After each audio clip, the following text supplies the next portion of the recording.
యేసుక్రీస్తు నామములో మీ అందరికీ వందనములు. హల్లెలూయా.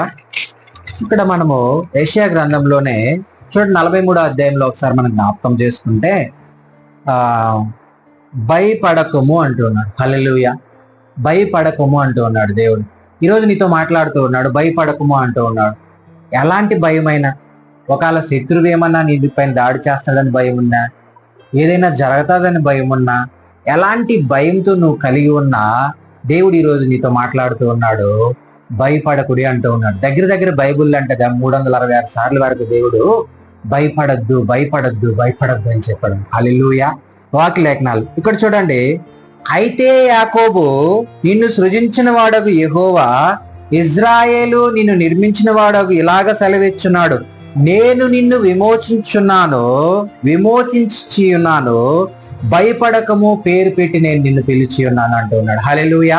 దేవుడు ఈరోజు నిన్ను పేరు పెట్టి పిలుస్తూ ఉన్నాడు. ఏమనంటే నువ్వు భయపడాల్సిన అవసరమే లేదు.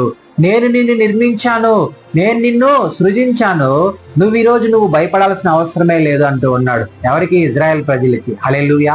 ఈరోజు నీకు కూడా చెప్తూ ఉన్నాడు. ఈ వాక్యం నువ్వు వింటూ ఉన్నావేమో, దేవుడు అంటూ ఉన్నాడు, నువ్వు భయపడాల్సిన అవసరం లేదు, నేను నీకు తోడుగా ఉన్నాను, నేను నీకు నీడగా ఉన్నాను. చూడండి, దేవుడు ఇజ్రాయెల్ ప్రజల్ని ఐగుప్తులో ఉన్నప్పుడు వాళ్ళు 430 సంవత్సరాలు వాళ్ళు కఠిన కారాగార శిక్ష అనుభవించినప్పుడు దేవుడు అక్కడి నుంచి వాళ్ళని విడిపించి వెంటనే వాళ్ళకి ఫరో సైన్యం వెనకాల తరుముకుంటూ వచ్చింది. హల్లెలూయా. ముందే ఎర్ర సముద్రం ఉంది. అక్కడ అంటూ ఉన్నాడు, మోషే నువ్వు భయపడకు, నీ చేతిలో ఉన్న కర్రను సముద్రం వైపు చూపించు అన్నాడు. హల్లెలూయా. ఈ రోజు నువ్వు ఒకవేళ భయపడుతూ ఉన్నావేమో, ఎర్ర సముద్రం లాంటి పరిస్థితులు ఏమైనా ఉన్నాయేమో నీ జీవితంలో, ఎరుకో గోడ లాంటి పరిస్థితులు నీ జీవితంలో ఏమైనా ఉన్నాయేమో, అలాంటి భయంకరమైన పరిస్థితులు ఒకవేళ నువ్వు ఈరోజు నీ జీవితంలో ఉంటే దేవుడు అంటూ ఉన్నాడు, నువ్వు భయపడాల్సిన అవసరమే లేదు, నేను నీకు తోడుగా ఉంటాను అంటూ ఉన్నాడు. నువ్వు భయపడాల్సిన అవసరం లేదు, నేనే నిన్ను సృజించాను, నిన్ను నేను ప్రత్యేకపరుచుకున్నాను, నీ కొరకు నేను రక్తము కార్చాను, అయితే నువ్వు భయపడాల్సిన అవసరం లేదు, నేను నిన్ను విమోచించుచున్నాను. హల్లెలూయా. నిన్ను నిర్మించిన వాడు నేనే అంటూ ఉన్నాడు. అయితే నువ్వు జ్ఞాపకం చేసుకోవాల్సింది అంటే, ఈ లోకంలో ఎలాంటి పరిస్థితులు ఎదురైనా నువ్వు భయపడాల్సిన అవసరం లేదు. ఎందుకనంటే నువ్వు జీవం కలిగిన దేవుని కలిగి ఉన్నావు. వాళ్ళు ఎర్ర సముద్రం చూసి భయపడ్డారు. అయితే దేవుడు అన్నాడు, మోషే నువ్వు భయపడద్దు అన్నాడు. ఈ రోజు నీ జీవితంలో ఎలాంటి సమస్యలున్నా దేవుడు అంటూ ఉన్నాడు, నువ్వు భయపడాల్సిన అవసరమే లేదు, నేను నీకు తోడుగా ఉన్నాను అని అంటూ ఉన్నాడు. హల్లెలూయా.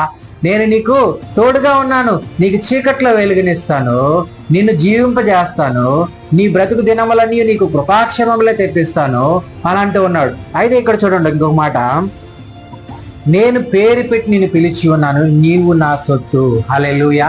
మనం అంటూ ఉంటాం, మన పిల్లల్ని ఏమంటూ ఉంటాము, వీడు నా రక్తం పంచి పుట్టిన పిల్లలు అంటూ ఉంటాం.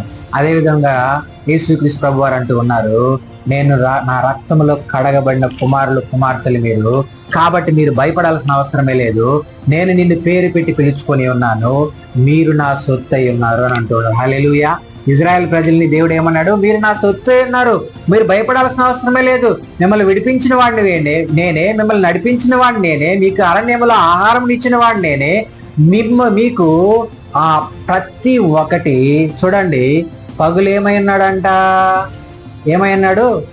ఏమైనాడు మేఘస్తంభమై ఉన్నాడు, రాత్రి అగ్ని స్తంభమై ఉన్నాడు. హల్లెలూయా. అలాగ దేవుడు వాళ్ళని అరణ్యంలో నడిపించాడు. కాబట్టి ఆయన మనకు తోడుగా ఉంటే నువ్వు భయపడాల్సిన అవసరమే లేదు, నేను నిన్ను పేరు పెట్టి పిలుచుకొని ఉన్నాను, నీవు నా సొత్తు అయి ఉన్నావు. చూడండి, నా సొత్తు ఏమంటాము, మన పిల్లల్ని, ఆస్తుల్ని, అంతస్తుల్ని అంటూ ఉంటాం. అయితే దేవుడు అంటూ ఉన్నాడు, నీవు నా సొత్తు, నేను నిన్ను ప్రత్యేకపరుచుకొని ఉన్నాను, కాబట్టి నువ్వు భయపడాల్సిన అవసరమే లేదు. చూడండి, నీవు జలమల్లో బడి దాటినప్పుడు నేను నీకు తోడయ్యందును, నదుల్లో బడి వెళ్ళినప్పుడు అవి నీ పాదములు పారిపోర్లవు. హల్లెలూయా.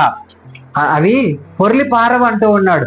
నువ్వు ఎక్కడ వెళ్ళినప్పుడు అంట, నువ్వు జలముల్లో బడి దాటినప్పుడు నేను నీకు తోడై ఉంటాను, నదుల్లో నువ్వు చూడండి, నదుల్లో బడి వెళ్ళినప్పుడు అవి నీ పాదముల్లో ఏమవు అంట, పొర్లి పారవు అని అంటూ ఉన్నాడు. అలాంటి పరిస్థితులు. కానీ ఇజ్రాయెల్ ప్రజలు ఎర్ర సముద్రంలో నడిచారు, యొర్దాను నదిని దాటారు. హల్లెలూయా. ఇలాగే మన జీవితంలో ఇలాంటి పరిస్థితులు ఏమై ఉన్నా కూడా సరే దేవుడు అంటూ ఉన్నాడు, నువ్వు భయపడాల్సిన అవసరమే లేదు, నేను నీకు తోడుగా ఉంటూ ఉన్నాను, నువ్వు జలముల్లో బడి నడిచి వెళ్ళినా నీకేం కాదు, అదే విధంగా నదిలో పడి నువ్వు నడిచి వెళ్ళినా కూడా సరే ఆ జలములు నీ కాలు పైన పారవు అని అంటూ ఉన్నాడు. హల్లెలూయా. అలాంటి పరిస్థితులు నీకు ఏం ఎదురైనా కూడా సరే నువ్వు భయపడాల్సిన అవసరమే లేదు. ఇజ్రాయేలు, నేను నిన్ను సృజించిన వాడను, నువ్వు నా సొత్తై ఉన్నావు, నువ్వు భయపడకు అని అంటూ ఉన్నాడు. ఈ రోజు ఇలాంటి భయం నీ జీవితంలో ఉంటే దేవుడు అంటూ ఉన్నాడు, నువ్వు భయపడాల్సిన అవసరమే లేదు నా కుమారుడా, నేను నీకు తోడుగా ఉన్నాను. ఇజ్రాయెల్ ప్రజలు నడిపించిన వాడిని ఈ రోజు నిన్ను కూడా నేను నడిపిస్తాను అంటూ ఉన్నాడు. కాబట్టి నువ్వు ఆయన యందు భయభక్తులు కలిగి ఉంటే ఖచ్చితంగా దేవుడు నీ జీవితంలో, ఇప్పుడు వరకు నీ జీవితంలో జరిగిన సంఘటనలన్నీ దేవుడు మేలుగా చేయబోతూ ఉన్నాడు. నీకున్న కీడునంతని తీసివేసి దేవుడు మంచిగా చేస్తూ ఉన్నాడు. కాబట్టి ఇటు మాటలు దేవుడు దీవించిన గాక. ఆమేన్.